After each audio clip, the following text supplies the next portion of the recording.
আসসালামু আলাইকুম। সবাইকে স্বাগত জানাচ্ছি। আমি নাসরুল ইসলাম তন্ময়। শুরুতে বিআরবি কেবল সংবাদ শিরোনাম জানিয়ে দেব এই মুহূর্তে হাতে পাওয়া সর্বশেষ গুরুত্বপূর্ণ আপডেট বাংলা সংবাদ। শুরুতেই থাকছে নতুন ইস্যুতে রাজপথে সক্রিয় হচ্ছে বিএনপি। দলীয় চেয়ারপারসন বেগম খালেদা জিয়ার নিঃশর্ত মুক্তির দাবিতে ঢাকা সহ সারা দেশে মহানগর ও জেলায় বিক্ষোভ সমাবেশ করেছে বিএনপি। এবার দুর্নীতি, দ্রব্যমূল্যের ঊর্ধ্বগতি সহ নতুন নতুন ইস্যু নিয়ে রাজপথে কর্মসূচি নিয়ে সক্রিয় হতে চায় দলটি। এবারে জানাবো কোটা বাতিল করুন, নইলে পরিণতি খারাপের দিকে যাবে। বিএনপির সিনিয়র যুগ্ম মহাসচিব রুহুল কবির রিজভী বলেছেন, সরকারি চাকুরিতে কোটা নিয়ে সরকার এবং আদালতের ইচ্ছা এক হয় কিভাবে? কোটা করে নিজেদের লোক ঢোকাতেই আদালতের মাধ্যমে রায় করিয়েছে সরকার। অবিলম্বে সাধারণ ছাত্রীদের কোটা বাতিলের দাবি মেনে নিন, না হলে পরিণতি খারাপের দিকে যাবে। জানাবো সর্বব্যাপী যুগপৎ আন্দোলন করতে হবে, সবাইকে ঐক্যবদ্ধ হওয়ার আহ্বান জানিয়ে নাগরিক ঐক্যের সভাপতি মাহমুদুর রহমান মান্না বলেছেন, আমাদের আবার দাঁড়াতে হবে, সেটা ২৮শে অক্টোবর হোক বা যে কোনো সময় হোক। আগে যেরকমভাবে দাঁড়িয়েছি সেরকমভাবেই দাঁড়াতে হবে, সর্বব্যাপী যুগপৎ আন্দোলন করতে হবে আমাদের। এদিকে শিক্ষার্থীদের ক্লাসে ফিরে যাওয়ার আহ্বান ওবায়দুল কাদেরের। আদালতের নির্দেশনা অনুযায়ী মানুষের দুর্ভোগ হয় এমন কর্মসূচি পরিহার করে শিক্ষার্থীদের শিক্ষা প্রতিষ্ঠানে ফিরে যাওয়ার আহ্বান জানিয়েছেন আওয়ামী লীগের সাধারণ সম্পাদক এবং সড়ক পরিবহন ও সেতুমন্ত্রী ওবায়দুল কাদের। এবারে থাকছে মাত্র ৭০,০০০ টাকার ল্যাপটপ, ৫ লাখ টাকা করে কিনেছে REB। বাজারে ব্র্যান্ডভেদে ৭০,০০০ টাকার যে ল্যাপটপ পাওয়া যায় সেই ল্যাপটপ এক একটি কেনা হয়েছে ৫,৭২,০০০ টাকায়। এছাড়া router, printer, slip printer, AC সহ বিভিন্ন পণ্যের বাজার দরের চেয়েও কেনা হয়েছে কয়েক গুণ বেশি দামে। বিদ্যুৎ বিতরণকারী রাষ্ট্রীয় সংস্থা পল্লী বিদ্যুতায়ন বোর্ডের সাম্প্রতিক কেনাকাটায় এমন নজিরবিহীন অনিয়ম দুর্নীতির তথ্য সামনে এসেছে। প্রিয় দর্শক, দুর্নীতি যেন গিলে খাচ্ছে পুরো রাষ্ট্রকে। দেশের এমন কোনো সেক্টর নেই যেখানে হরিলুটপাট না হচ্ছে। এবং সর্বশেষ জানাবো আন্তর্জাতিক সংবাদ। লেবাননে হিজবুল্লাহর বুদ্ধিমত্তার কাছে মার খাচ্ছে ইসরায়েলের জটিল এবং উন্নত প্রযুক্তি। বার্তা সংস্থা রয়টার্স লিখেছে, লেবাননের হিজবুল্লাহ সম্প্রতি ইসরায়েলের অত্যাধুনিক নজরদারি প্রযুক্তিকে টেক্কা দিয়ে এক্ষেত্রে নিজেদের কর্তৃত্বের প্রমাণ দিয়েছে। রয়টার্সের বরাত দিয়ে পার্স টুডে জানায়, হিজবুল্লাহ তার ড্রোনের প্রযুক্তি ব্যবহার করে ইসরায়েলের গোয়েন্দা তথ্য সংগ্রহের সক্ষমতা দুর্বল করে দিচ্ছে। তথ্য সংগ্রহের পাশাপাশি গোয়েন্দা ঘাঁটিগুলোকে টার্গেট করতেও ড্রোন ব্যবহার করছে হিজবুল্লাহ। এর আগে হিজবুল্লাহর মহাসচিব হাসান নাসরুল্লাহ ইসরায়েলকে অন্ধ ও বধির করার যে কৌশলের কথা বলেছিলেন, এটি তারই অংশ। এতক্ষণ শিরোনাম শুনছিলেন, এবার বিস্তারিত। প্রিয় দর্শক, আপনি যদি এই চ্যানেলে নতুন হয়ে থাকেন, ভিডিওটি দেখতে দেখতে চ্যানেলটি সাবস্ক্রাইব করে আমাদের সঙ্গেই থাকুন। আর এই ভিডিও সম্পর্কে আপনি আপনার মূল্যবান মতামতটি কমেন্ট বক্সে জানিয়ে দিন। আর হ্যাঁ প্রিয় দর্শক, জানিয়ে দিন ভিডিওটি কোথা থেকে দেখছেন। নতুন ইস্যুতে রাজপথে সক্রিয় হচ্ছে বিএনপি। দলীয় চেয়ারপারসন বেগম খালেদা জিয়া নিঃশর্ত মুক্তির দাবিতে ঢাকাসহ সারা দেশের মহানগর ও জেলায় বিক্ষোভ সমাবেশ করেছে বিএনপি। এবার দুর্নীতি, দ্রব্যমূল্যের ঊর্ধ্বগতি সহ নতুন নতুন ইস্যু নিয়ে রাজপথে কর্মসূচিতে সক্রিয় হতে চায় তারা। দলের সর্বোচ্চ নীতি নির্ধারণী ফোরাম স্থায়ী কমিটির বৈঠকে এমন সিদ্ধান্ত হয়েছে। মঙ্গলবার দলের এক বিবৃতিতে এ কর্মসূচি নিয়ে মাঠে নামার কথা জানানো হয়। এর আগে সোমবার রাতে দলের স্থায়ী কমিটির বৈঠকে এ বিষয়ে বিস্তারিত আলোচনা হয়। বৈঠকে খালেদা জিয়ার নিঃশর্ত মুক্তির দাবিতে অনুষ্ঠিত ঢাকাসহ সারা দেশের মহানগর জেলায় বিক্ষোভ সমাবেশগুলো সফল করায় সন্তোষ জানানো হয়। বিবৃতিতে বলা হয়, নিত্য প্রয়োজনীয় দ্রব্যাদির অস্বাভাবিক মূল্যবৃদ্ধি, মূল্যস্ফীতির ঊর্ধ্বগতি, নজিরবিহীন দুর্নীতি, দেশের বাইরের ব্যাংকগুলো থেকে ঢালাওভাবে ঋণ গ্রহণের ফলে ঋণ ফাঁদ সৃষ্টি হয়েছে, জনগণের উপরে বাড়তি চাপ সৃষ্টি হয়েছে। এই বিষয়গুলো নিয়ে বিস্তারিত তথ্য সমৃদ্ধ প্রতিবেদন তৈরি করে জনগণের সামনে নিয়ে আসার জন্য লিফলেট বিতরণ, সমাবেশ ও মিছিলের মাধ্যমে জনসচেতনতা বৃদ্ধির সিদ্ধান্ত নেওয়া হয়। কোটা বাতিল, না হলে পরিণতি খারাপের দিকে যাবে রিজভী। বিএনপির সিনিয়র যুগ্ম মহাসচিব রুহুল কবির রিজভী বলেছেন, সরকারি চাকুরিতে কোটা নিয়ে সরকার এবং আদালতের ইচ্ছা এক হয় কিভাবে? কোটা করে নিজেদের লোক ঢোকাতেই আদালতের মাধ্যমে রায় করিয়েছে সরকার, তা মেনে নেওয়া যাবে না। অবিলম্বে সাধারণ ছাত্রদের কোটা বাতিলের দাবি মেনে নিন, না হলে পরিণতি খারাপের দিকে যাবে। দুপুরে নয়াপল্টনের কেন্দ্রীয় কার্যালয়ে বেগম জিয়ার মুক্তি কামনায় কোরআন খতম ও দোয়া অনুষ্ঠানে অংশ নিয়ে এসব কথা বলেন তিনি। রিজভী বলেন, প্রধানমন্ত্রীর মাস্টার প্ল্যানে কারাগারে নির্যাতন করায় খালেদা জিয়া অসুস্থ হয়ে হাসপাতালে ভর্তি। সুস্থ মানুষকে ফরমায়েশি মামলা দিয়ে কারাগারে আটকে রেখে অসুস্থ বানানো হয়েছে। বেগম জিয়া যেন দুনিয়া ছাড়েন তাই চাচ্ছে সরকার। সরকার অন্য রাষ্ট্রের অধীনে নতজানু এবং দাসে পরিণত হয়েছে বলে মন্তব্য করে তিনি আরও বলেন, সরকারের প্রতিবেশীদের সঙ্গে এমন সম্পর্ক রাখতে চান যেন স্বামী স্ত্রীর সম্পর্ক। দেশ নিজেদের পায়ে দাঁড়াক, আওয়ামী লীগ সরকার তা কখনই চায়নি। তারা ক্ষমতা এসে প্রতিশোধের নীলনকশা বাস্তবায়ন করেছে।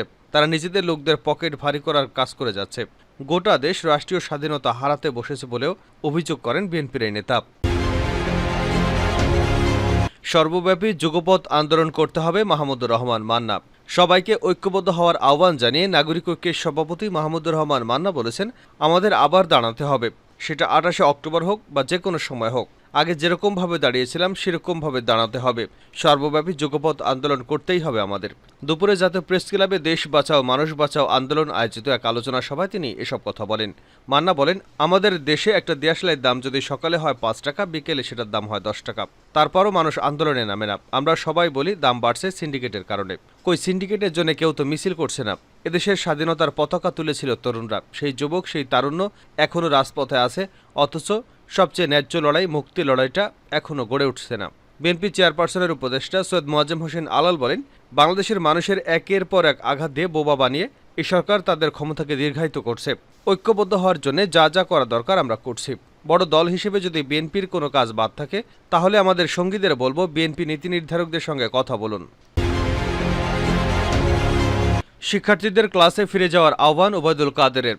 আদালতের নির্দেশনা অনুযায়ী মানুষের দুর্ভোগ হয় এমন কর্মসূচি পরিহার করে শিক্ষার্থীদের শিক্ষা প্রতিষ্ঠানে ফিরে যাওয়ার আহ্বান জানিয়েছেন আওয়ামী লীগের সাধারণ সম্পাদক এবং সড়ক পরিবহন ও সেতুমন্ত্রী ওবায়দুল কাদের। বুধবার আওয়ামী লীগ সভাপতির ধানমন্ডি রাজনৈতিক কার্যালয়ে আয়োজিত এক প্রেস ব্রিফিংয়ে এমন আহ্বান জানান তিনি। সেতুমন্ত্রী বলেন, আগামী আগস্ট মাসে প্রথম সপ্তাহে দেশের সর্বোচ্চ আদালতে চূড়ান্ত শুনানির মাধ্যমে নিষ্পত্তি হবে কোটা সংস্কার। এ পর্যন্ত মানুষের দুর্ভোগ সৃষ্টি হতে পারে এমন কর্মসূচি বন্ধ করে আদালতের নির্দেশনা মেনে শিক্ষার্থীদের ক্লাসে ফিরে যাওয়ার আহ্বান জানায়। আদালত কোটা সংস্কার নিয়ে 4 সপ্তাহের স্থগিতাদেশ দিয়েছে। শিক্ষার্থীদের নিজ নিজ ক্লাসে ফিরে যাওয়ার আহ্বান করেছেন। পাশাপাশি শিক্ষা প্রতিষ্ঠান প্রধানদের সুষ্ঠু পরিবেশ নিশ্চিতে নির্দেশনা দিয়েছেন। আদালতের সিদ্ধান্তই চূড়ান্ত। আদালত বাস্তবসম্মত সিদ্ধান্ত নেবেন বলেও আশা করেন তিনি। বিশ্ববিদ্যালয় শিক্ষকদের পেনশন নিয়ে আন্দোলন নিয়ে ওবায়দুল কাদের বলেন, শিক্ষকদের ব্যাপারটা যোগাযোগ আছে, অচিরেই এর সমাধান হয়ে যাবে।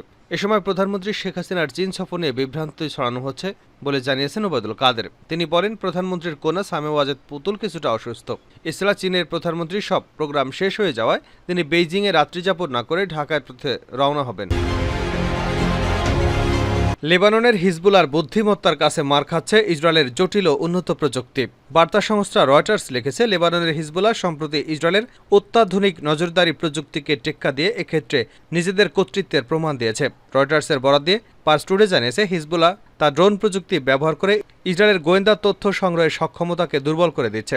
তথ্য সংগ্রহের পাশাপাশি গোয়েন্দা ঘাঁটিগুলোকে টার্গেট করতেও ড্রোন ব্যবহার করছে হিজবুল্লাহ। এর আগে হিজবুল্লাহর মহাসচিব হাসান নাসরুল্লাহ ইসরায়েলকে অন্ধ এবং বধির করার যে কৌশলের কথা বলেছিলেন, এটি তারই অংশ। 7 অক্টোবর থেকে গাজায় নির্বিচারে হামলা শুরু করে দখলদার ইসরায়েল। এর পরের দিন 8 অক্টোবর বিশ্ব প্রতিরোধ ফ্রন্টের প্রতিনিধি হিসেবে ইসরায়েলের নির্দিষ্ট কিছু এলাকায় সব গুপ্তচর বৃদ্ধি কেন্দ্র এবং পর্যবেক্ষণ টাওয়ার বা রাডার জ্যাম্পিং ব্যবস্থা লক্ষ্য করে হামলা চালায় হিজবুল্লাহ। এতে তারা ইসরায়েলের মিরুন গোয়েন্দা ঘাঁটিতে অন্তত 7 বার আঘাত হানে। এছাড়া তাবরিয়া ও বালাদা রাশিম এলাকায় আকাশে 2টি ইসরায়েলি গুপ্তচর বেলুন অকেজো করে দেয়। এর ফলে লেবাননের সীমান্তের কোনো তথ্যই সংগ্রহ করতে পারছিল না ইসরায়েল। লেবাননের আকাশ সীমাতেও তাদের নজরদারি তৎপরতা নিষ্ক্রিয় হয়ে পড়েছিল। এই কৌশলে সেদিন দারুণ সাফল্য পায় হিজবুল্লাহ। খুব সহজেই ইসরায়েলের ভেতরে গোয়েন্দা বিমান বা আত্মঘাতী ড্রোন পাঠিয়ে অভিযান পরিচালনা করতে সক্ষম হয় তারা। আগাম পদক্ষেপের কারণে ইসরায়েলের উত্তর ফ্রন্টে হিজবুল্লাহর বিমান এবং ড্রোন প্রবেশ করার পরও তাদের সতর্কতামূলক ব্যবস্থা সক্রিয় হয়নি এবং তাদের কোনো সাইরেন বেজে ওঠেনি, কারণ হিজবুল্লাহ তার আগেই এসব ব্যবস্থাকে অকেজো করে দিয়েছিল।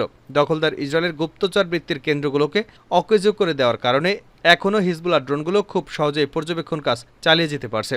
হিজবুল্লাহ ইসরায়েলের মোকাবেলায় নিজেদের শ্রেষ্ঠত্ব বজায় রাখতে মোবাইল ফোন ব্যবহার করা থেকে বিরত রয়েছে, যাতে শত্রুরা এই বাহিনীর সদস্যদের অবস্থা ট্র্যাক করতে না পারে। হিজবুল্লাহ সেনারা যোগাযোগের জন্য পুরনো প্রযুক্তি যেমন পেজার বা বার্তাবাহক ব্যবহার করছে, ব্যক্তির মাধ্যমে বার্তা আদান প্রদান করছে।